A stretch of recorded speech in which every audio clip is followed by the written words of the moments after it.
Let's talk about human resource management. And we've been joined in the program by the Group Human Resources Director, Flour Mills of Nigeria. Joining us right here, and we'll be talking to us about a lot of things that has to do with shaping the future of work. So, Uche Ajo is her name. Welcome to the program, madam. Thank you very much. I'm glad to be here. Thanks for having me. So let's start with the easy part. Let's start with the easy part, and that has to do with what you've experienced with the way work is being done right now by the various generations. I'm sure you're as a human resource manager, you're seeing people, millennials, maybe baby boomers, Gen Zs, all of the categories of people that now work within the spaces we find ourselves. So if you were to do an overview evaluation of how they respond to work, they perceive work, they do work, how would you, what would be your assessment? I mean, very valid question around in terms of how do work come through across the different generations. I mean, because of experiences and the way things are done, they approach work differently. And what I try to say up front, none of it is wrong. It's just a difference on how you approach work, and each of it comes with its own advantages and some opportunities that you can improve on. So yes, they have different approaches to work. We're going from a generation that liked a bit more structured work approach, the time to come to work, be in the office, to a generation that is a bit more flexible and are craving for a lot of flexibility, and we're talking about the Gen Z. And I think our role is how to adapt the workplace to accommodate everyone. Because I think there's always a tendency to help one generation more than the other, but the key thing is how do you adapt it. So yes, they're approaching work differently. We are seeing more acts of people wanting for their work to be meaningful. In the past, work was about, I do this task, I get paid for it. We're getting a generation that actually wants to have their work have meaning, have impact, leaning to work to things that add value to them. The other one I'm seeing more is people trying to do the work they're interested in. You know, I like to do this type of work. So organizations are even now reshaping the job descriptions to accommodate more the things some people would like to do, so that we're getting the best value out of them. And one of the ways I've seen this play out, in fact, I had to adapt that recently, is what they call the fractional working, co-working, where you're getting someone's skills, not necessarily hiring the person in-house and saying, you're good at this. I probably need, 20% of your full-time job. So work for me for this 20%, 4 hours a week, 3 times a week, and you can work for any other person. I don't have the responsibility of having you as a full-time employee for me. What I do have is I'm taking your skills and services. That's what I'm seeing more coming with the Gen Zs. Do these big organizations leverage these opportunities? Yes, they can. I piloted that, started about 6 or 7 months ago, very successful. You know, it's done 2 things for me. That particular task, I have 3 or 4 people in my team that need to do it. They don't do it very well. It takes a lot of time. We just outsource it. So the person is 6 hours a week, a fixed fee per month, and then the calling on the services. And that is working. That's quite revealing, because it shows a shortage or a deficit in the ability to deliver of the older generation staff bulk, and possibilities of what the Gen Z have to offer in terms of the outsourcing of skills. So I'd like you to speak to that and help people understand what the thinking of human resource departments or practitioners of big corporations is in terms of what they need in skill set, such that they can be better positioned, to take on these tasks or prepare themselves for these tasks. Yeah. All right, thank you. Just to correct something, I'm not going to say it's a deficit of skill. What I'm going to say is that the older generation, you had to do a job description that required multiple skills. And so sometimes they're very great at some part, and some you're not as great on the other part. So what we are trying to do is to say, leverage what you're strong at more and more. But when it comes to skills in Nigeria, I think one of the things we are seeing come to play is a lot of times the schools don't get you ready for the workplace. So the employers had to augment readiness for workplace as you come in more and more. One of the things we've been trying to champion with my organization is to see how do we partner with government so that we influence the curriculum, so that once they come out of school, they are ready for the workplace. But really, it's one of those areas we need to keep working on. So what's important to the HR? The question, it's a tricky question, so I will explain. Resourcefulness, efficiency, or just being available. Because there are people that are available, they are not productive. As people that just, I just want to do the work and get out of here. So what is important to HR today? I'm asking questions that are relevant to today's young people. They don't want to come and sit down there and just be loitering in the name of, okay, I'm supposed to work for 9 hours or 7 hours. I'll just judicially stay for 6 hours. Productivity as against maybe availability, or is it both that have to work together for you? Interesting. And I will answer your question starting that your understanding of availability means you're physically in the building. So if you're asking me you're being physically in the building or being productive, which is the old order, by the way. I prefer you being productive. So productivity is, of course, more important. But it's very difficult to be productive without being available. I think what it needs to happen is for us to redefine what available means. And I think that's what you're hearing more of the Gen Z's asking for. Let's define what is available. Available doesn't mean have to be I'm in the building. Available means that for the task that is required of me, at the time is required of me, I'm able to do it. One of the beauties I've had in my career is I've had to work remotely. So I was part of a global team. I was probably max 2 people in the country, most times, each of us. It's where I appreciated that work could be done without seeing yourself face to face. And you could have a meaningful relationship with your colleagues, even while not working in the same location. Working across different time zones. So we had probably a 3-hour window that all of us are awake. Otherwise, we had to learn how to work even across the multiple time zones. So availability is what we need to redefine. It doesn't have to be being physically in the building.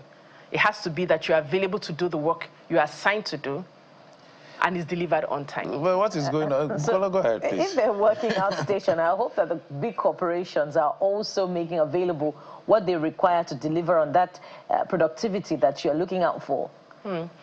Actually, very interesting perspective. That's actually changing. And it's a good debate that I had it's not quite a year and a half ago. When remote work started, there was a lot of incentive, pressure for the employer to make working at home as comfortable as it is working within the office. But the question now is, the facilities required are usually now standard part of homes. So internet connection, connectivity, to some extent power, are also available in homes. So you could still leverage. Ban A? Ban A. So, I mean, we had that debate, and the consensus was,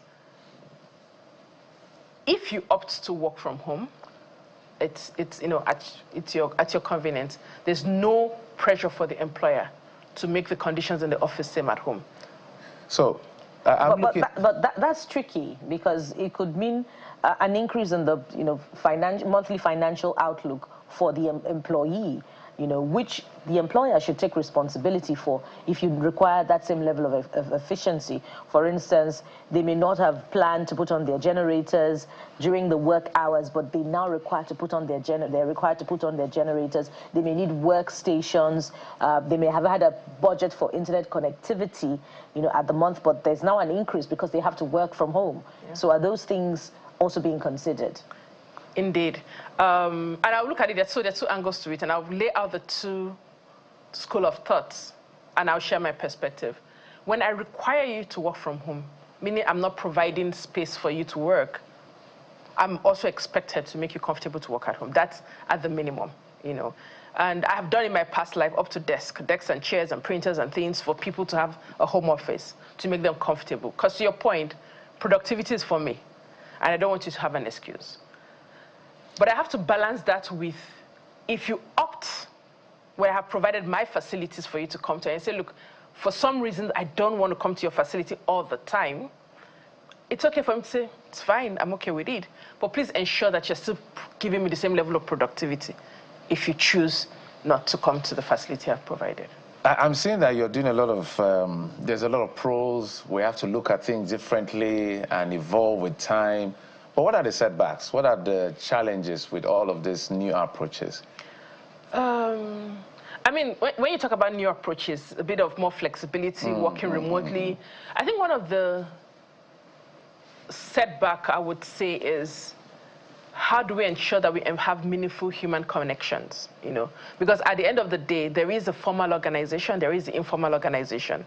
And the way the politics and informal things happen, within the workplace it's a nuance you have to learn. You require a bit longer time if you're remote than if you're in the office and watching the behaviors, watching the power dynamics and the power play. So just learning how to work and the people you connect and office politics is something that people have to put an extra effort to do. And so that's why you see a lot of drive towards team building activities, deliberate engagement of employees, so that you still create the atmosphere for people to connect. Also, I learned there are very fancy online versions of those things. Organizations are putting more emphasis on things like personality type assessment, doing those things so that you already have like a cheat code to understanding who you are working with and things like that. So one of it is the connectivity. The other one is, frankly, there's still some people that need a bit of policing. They struggle with self-motivation.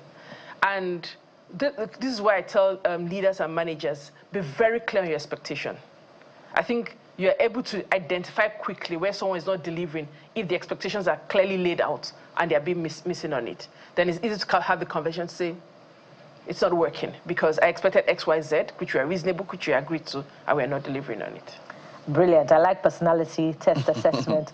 Let's talk about what seems to be another bigger elephant in the room. Okay. How are big corporations navigating the need to balance profitability with staff motivation in terms of remuneration and welfare? I mean, coppers have only begun to receive their 77,000 naira after a long time since the approval. So what are the challenges in that area for big corporations? It's really an elephant in the room.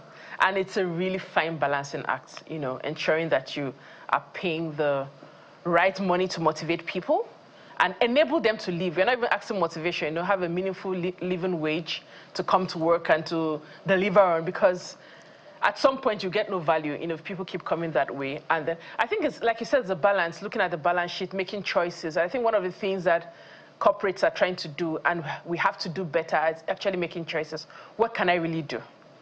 What can I afford to do? What can I not afford to do? And design your organization around that parameters. There is a want to do everything. The realities are based on the economic situation. We can't do everything at the same time.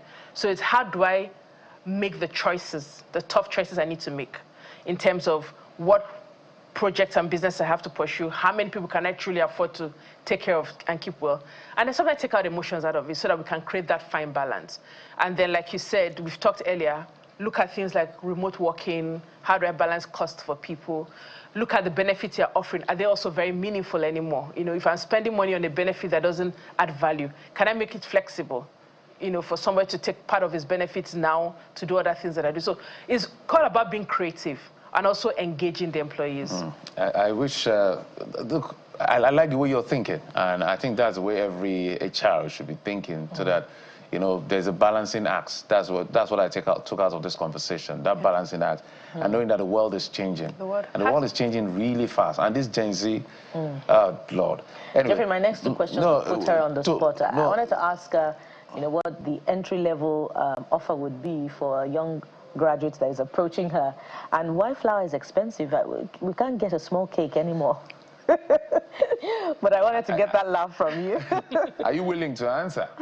I would not express the exact amounts for starting salary in FMN, but I will say that we do have competitive pay. We've actually done quite a few reviews in the past. Just focus on HR. Thank you. Uche, Group Human Resources Director at Flour Mills of Nigeria. Thank you so much, madam, for coming.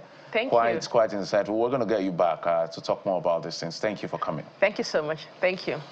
Okay, just in case you're looking out for places of work, okay, you have an idea of how the world is actually functioning and working right now. Thank you for always listening and taking those notes to make sure that Nigeria is better. But we'll take a quick break, and when we come back, we'll get to the next leg of the conversation.